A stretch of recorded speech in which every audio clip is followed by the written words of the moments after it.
Tuesday, May 21st, 2024.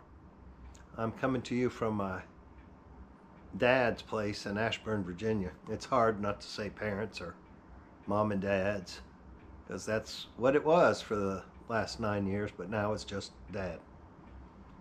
Anyway, I wanted to tell you some of what I've learned over the past four months that I've been on the road, going through one wonderful conference, having a lot of Zoom calls with Dr. Chafee through the Patreon group, and also through the How to Carnivore group, which I'm not currently a part of, but there should be a link down below if you want to join.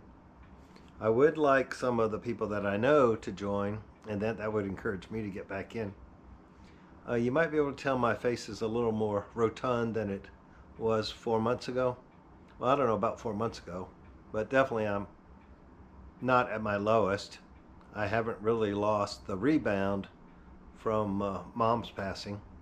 I did go down a little bit, but this past couple of weeks in Williamsburg I was not on point, let's put it that way.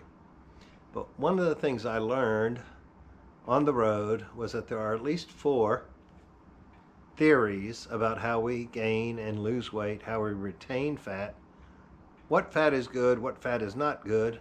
One fat is actually metabolically active, the other is metabolically detrimental. That's a difference between visceral fat and subcutaneous fat. And then there's brown fat and white fat. Brown fat uses more energy than white fat does.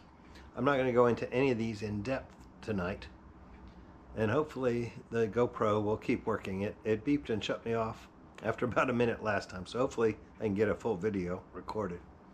But the 4 theories, and all of them have a good portion of truth and fact about them. In fact, all of us have lost weight and regained it doing all of these different way of eatings or theories of weight loss, however you want to call it. And that's definitely another thing I've learned, is that words have meanings for a purpose. We say a lot of things and we mean different things sometimes. So as we use the word diet for a weight loss scheme, and diet in and of itself has a connotation that it's temporary. So I try to say way of eating or lifestyle instead of that I'm on the carnivore diet. I prefer to say I'm on the carnivore way of eating. Excuse me.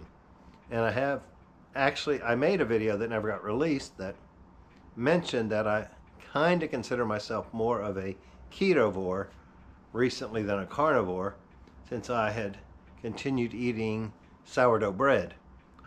It's a good butter delivery mechanism, but it's also a plant and also wheat, so can be inflammatory, even though it is a, what is that word, fermented product, and fermented plants seem to be safer or less harmful, might be the better word. See, there we go, definitions, words. Words have meaning.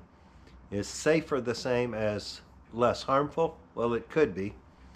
I'm not going to get into that tonight either, but because sourdough starts with a fermented starter, much of the sugar is eaten up by the yeast, but then you pour more flour in to make the bread. So that one I'm still out on, but I kind of use that as an excuse to be able to continue eating it. So that's way of eating. That's a little bit of an update on me. I have been all the way to Las Vegas, spent a month there, spent a month in Tennessee on the way out, spent about a week in Texas, a week in New Mexico, a week in Arizona, a month in Las Vegas. Then I came back. I spent a week in Pagosa Springs, Colorado, a week in Afton, Oklahoma, then another week back at Fairfield Glade, Tennessee, and then I think I was 2 weeks with Dad, and then I've been 3 weeks, the last 3 weeks, in Williamsburg. But let me get back into the 4 theories of why we get fat, how we get fat, why we don't get thinner. One is calories in, calories out, which I've kind of done a video on that doesn't really work long term. The second one is that carbohydrates are the evil, and that's what I've been talking about for 4 years. The third one is the seed oil hypothesis, that seed oils, which are what most people call vegetable oils, but they call them vegetable oils because they've told you that vegetables are healthy. And does a corn kernel really have oil in it? Is it really a vegetable oil, or is it processed to make it into an oil through a process that's very unhealthy for you? Regardless of how it's made or what it's called, there's a lot of evidence that canola oil, soybean oil, corn oil, and all those other seed oils, vegetable oils that they plaster on the front, heart healthy, actually disrupt your mitochondrial function. And if your mitochondria doesn't work right, you're prone to gain weight. Dr. Kenobi has done wonderful videos on that, so I don't need to go over all that again.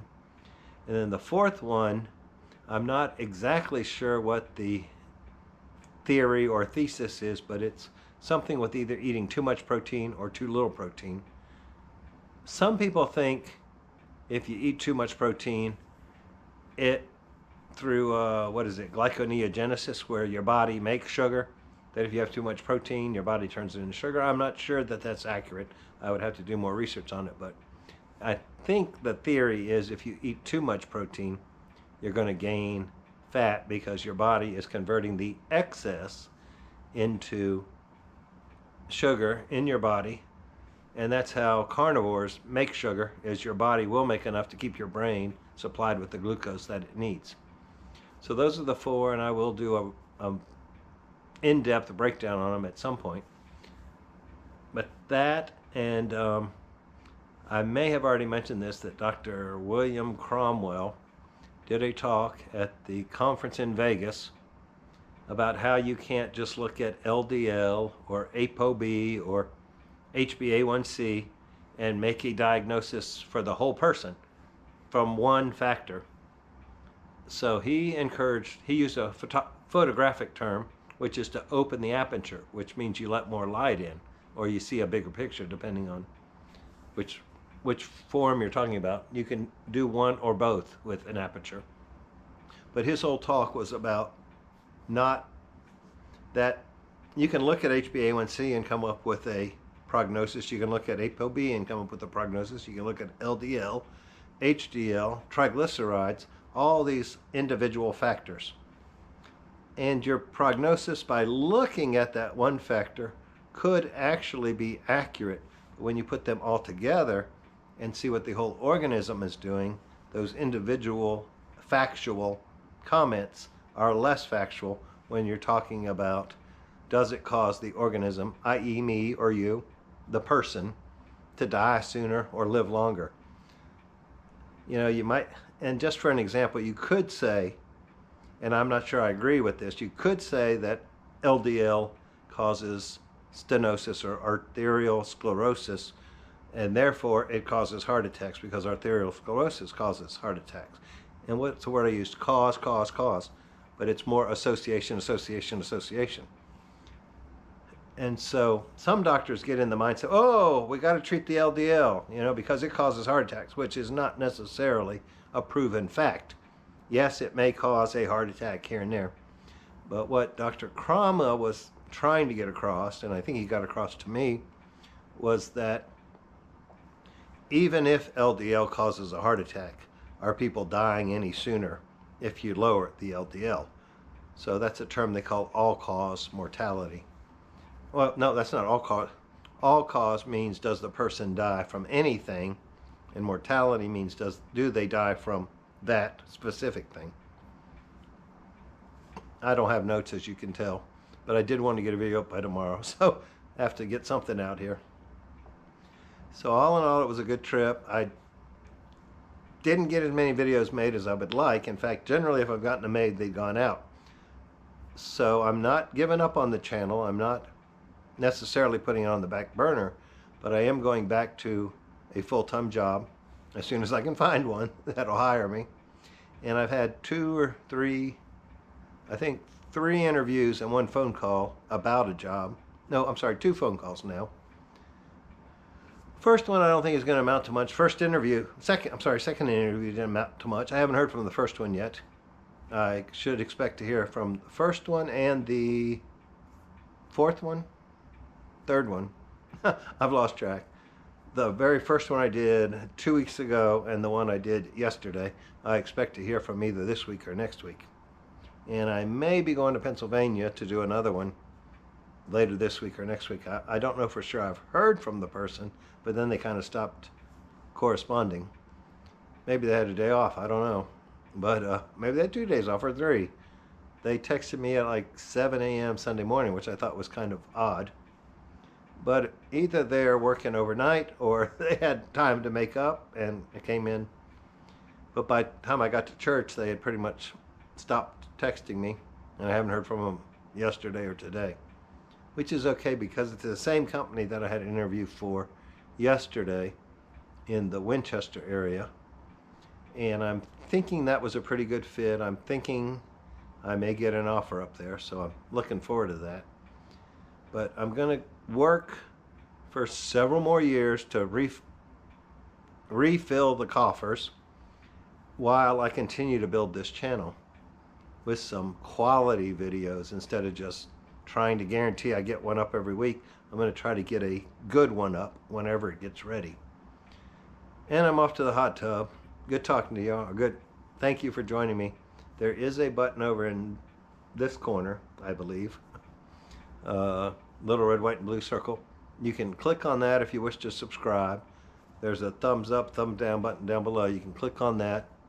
Please let me know somehow you joined. Either click on that. I really can't see who clicked on it, so you may want to leave a comment below. Just say hi. Tell me you're here. I'll talk to you real soon. Well, I don't know about real soon, but more sooner than it has been. Have a great day. Bye-bye.